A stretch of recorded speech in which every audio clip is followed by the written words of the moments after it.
Hello guys, it's me, Simple Tessie at my kitchen. And today I will cook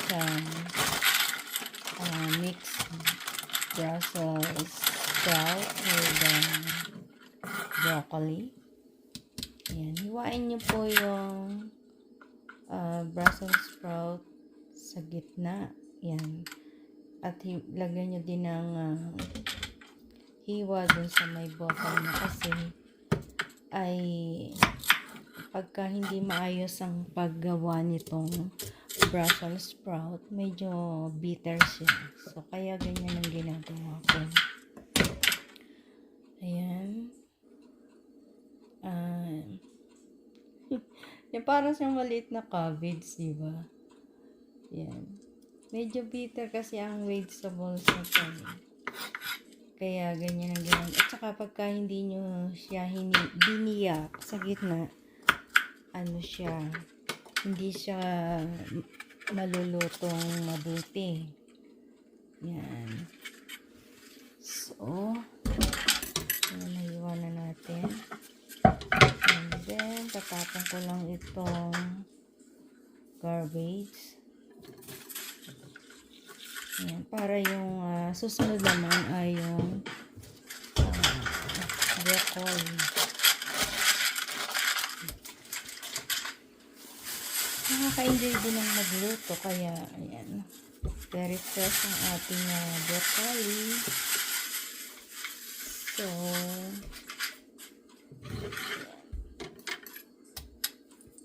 konti lang niluluto ko kasi kami lang dalawa ng husband ko ang kumakain ng gulay dito sa bahay. Ayan.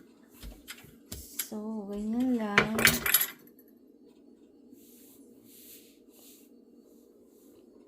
Kaya nahiwa na natin ng broccoli. Hugasan nyo lang siya ng malinis. At saka yung ating Brussels sprout yung nasa ilalim.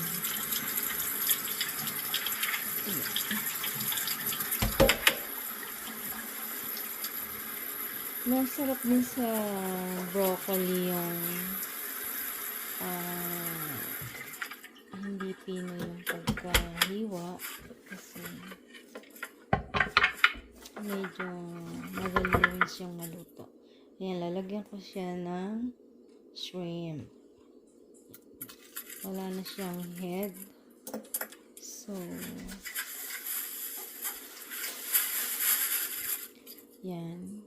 Tatanggalin lang natin yung kanyang shells. Very fresh din tong na to, tong shrimp na to, kahit na tino siya ay fresh siya, fresh.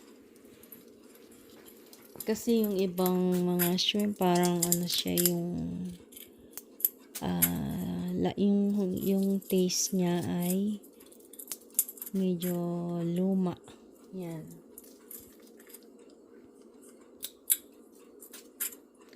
Ayan, tanggalin nyo lang yung mga shells. Wala na rin siyang yung kanyang parang itim doon sa kanyang doon sa gitna. Ayan, tanggal na rin. Yan lang naman ang aking sahog sa aking gulay. Yan yung madali siyang tanggalan ng shell dahil malalaki. Then pagkatanggal, yan, hihiwaan ko siya ng i-divide ko siya sa 2. Yan. Kasi masyado siyang malaki. So, kapag biniyak ko siya sa gitna, marami yung aking sahog, diba? So, ayan. Ilang piraso na lang at natapos na rin ang aking hipon. Ayan. At saka pagka naluto itong hipon na hiniwa mo sa gitna, parang may design siya.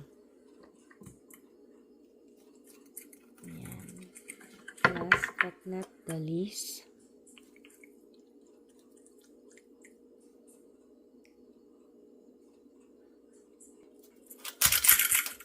maghihiwa din po ako ng isang sibuyas.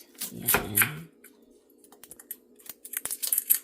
Napansin nyo, sibuyas lang ang aking hihiwain kasi meron na akong prepared na garlic. Yan. Minced garlic. So, yung aking minced garlic ay nilalagyan ko lang ngayon ng olive oil sa konting salt, then nilagay ko sa fridge. So hindi every time ay magdidikdik ako ng garlic kasi nga matrabaho. Ayan, lalagyan ko rin siya ng 2 carrots kasi maganda yung kulay niya. Hindi kasi yung gulay puro green, diba? So, kung lalagyan mo ng carrots, magiging parang maganda yung kanyang kulay. Yan.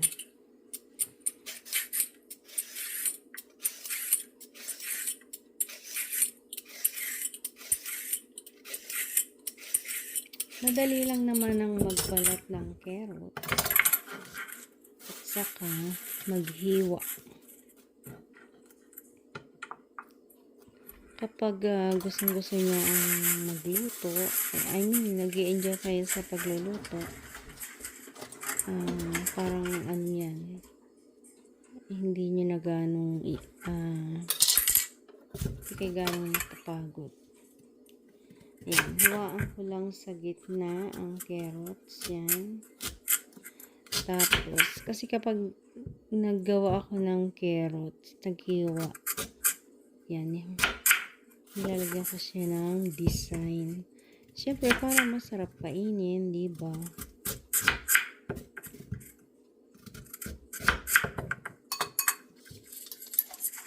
Yan. Yan ang gagamitin ko. Meron akong bagong pang design. Kaya lang, mas favorite ko na to kasi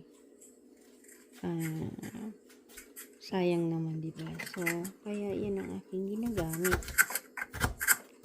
Kung mapapansin nyo, kapag nagluto kayo ng yung prutas na kondol, ganyan yung panghiwa niya.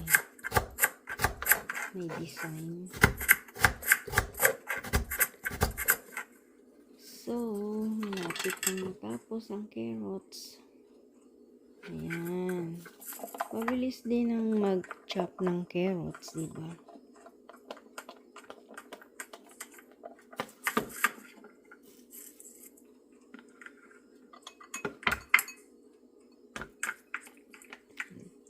Kasi minsan pagka hindi sama-sama yung ingredients, minsan may time na nakakalimutan.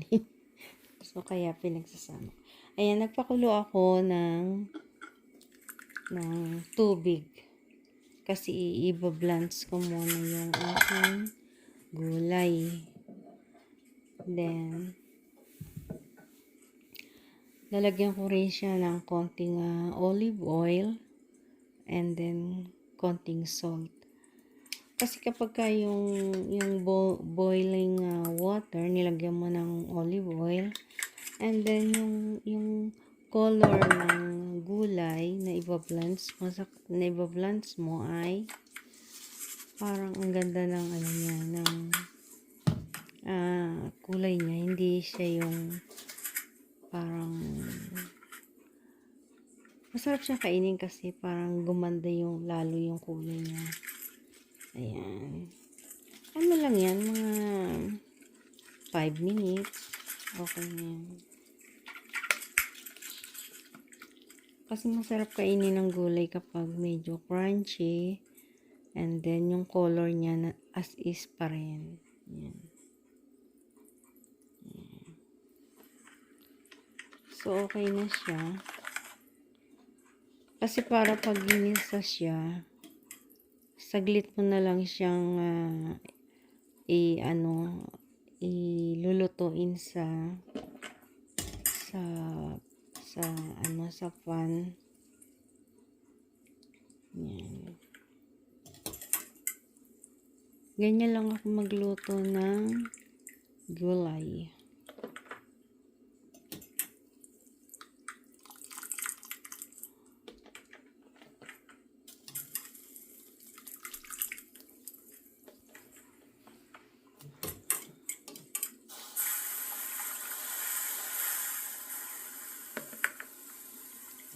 Ayan, malapit na natin makuha lahat ng gulay. Then, set aside ko lang muna siya. And then, yung carrots ay ilalagay ko rin. Kasi, dahil luto na yung ating vegetables. So, kasi, kapag yung carrots, hindi ko binlunch, ay matagal ko siyang lulutuin sa kawali, diba? So, para saglit na lang din. Mamaya, crunchy siya.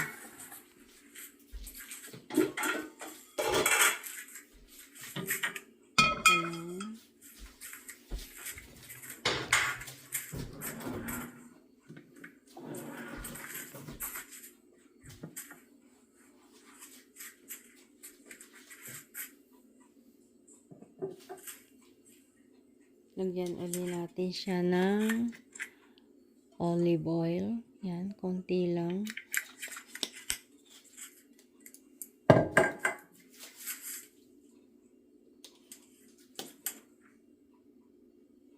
Yan, lagay ko na yung onions.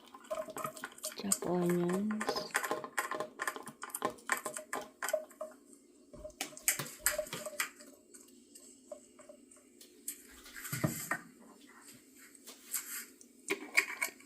Ayan, lalagay ko na yan yung minced garlic.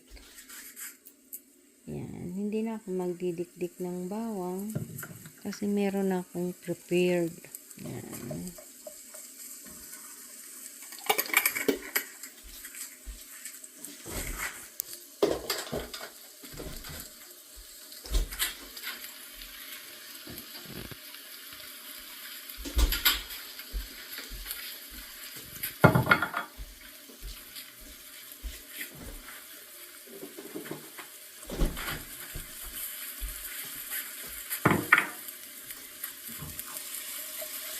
Haluin nyo lang siya hanggang mag-translucent ang ating onion.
pwede na natin ilagay ang carrots. Inuna ko ang carrots kasi siyempre mas matagal siyang maluto kaysa sa gulay na ating ilagay sa boiling water.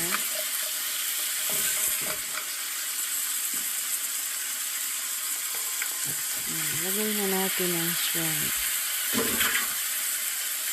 Ang shrimp, pandali lang din siyang maluto eh.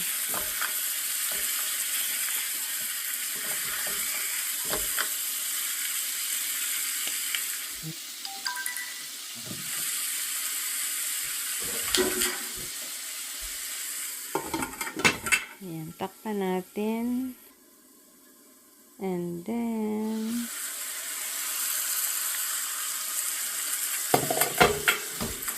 haluin ulit natin para siya ay mag-balanse ang kanyang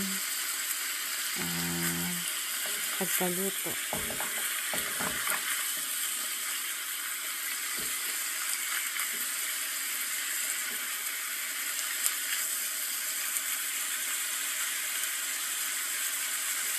Nakakatuwa yung shrimp. Para siyang nagtitwist.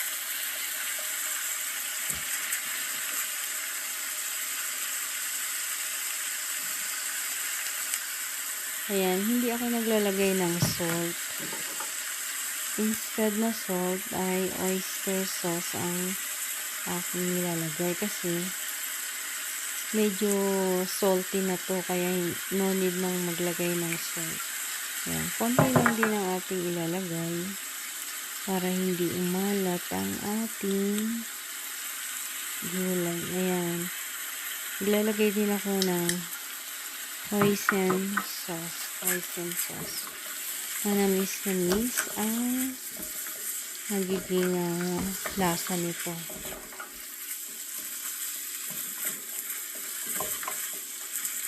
Actually, kapag nagluto kayo ng gulay, kapag nilagyan nyo siya ng oyster sauce,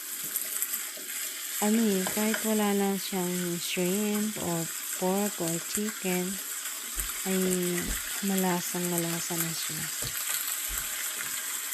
Ayan, ilalagay ko na ngayon ang aking gulay. Tingnan nyo, diba? Ang ganda ng color niya.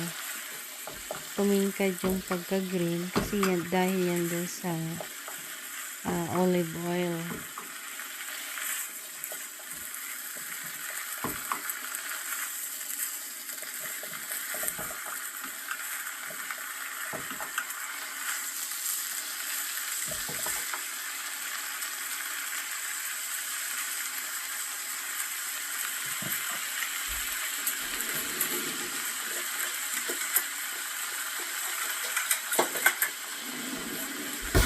Lang natin yan, lulutuin. Sige mga 5 minutes, luto na siya.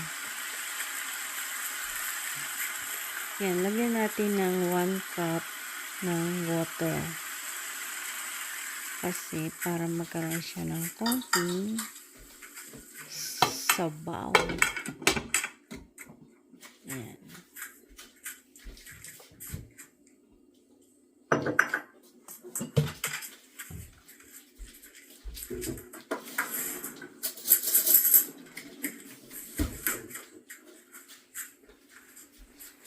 Maglalagay din tayo ng konting slurry.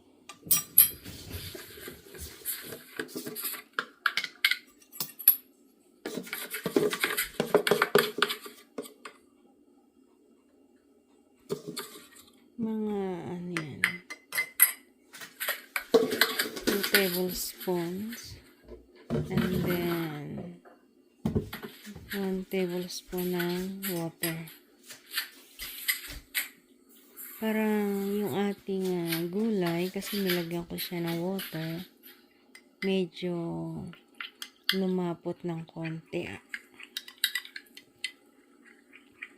Yan, haluin nyo lang mabuti para walang buo-buo ang cornstarch.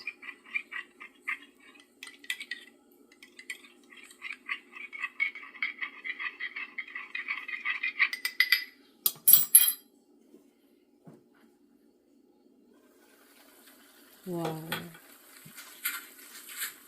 Haluin nyo lang, then ilagay nyo sa gitna para maluto yung ating slurry.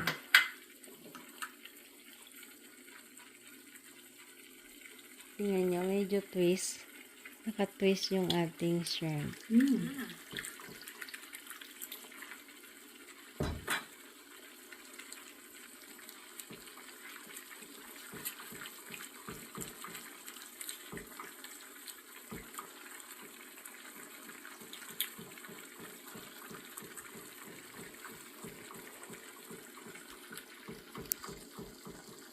Maya-maya lang ay meron na tayong masarap na gulay.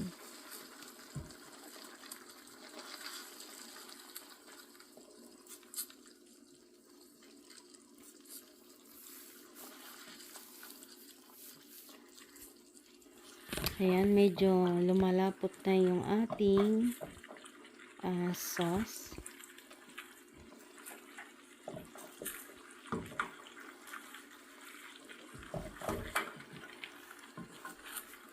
Hindi natin siya ganong patatagalin sa stove kasi para hindi siya ma-overcook. Kasi masarap sa gulay, as I have said earlier, ay masarap siya kung medyo crunchy.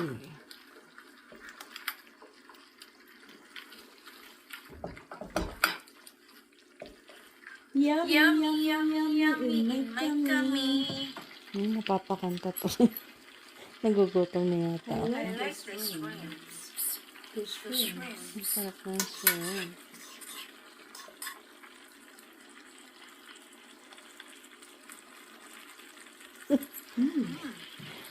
Ang sarap.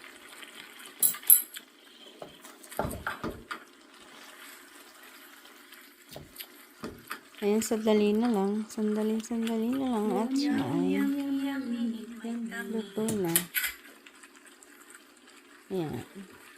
Patayin na natin ang kalan. And then, pag nilagyan natin siya ng cover, huwag niyo i-flat. Medyo naka-open ng konti kasi ay ma-overcook pa rin siya. And then, ayan. Thumbs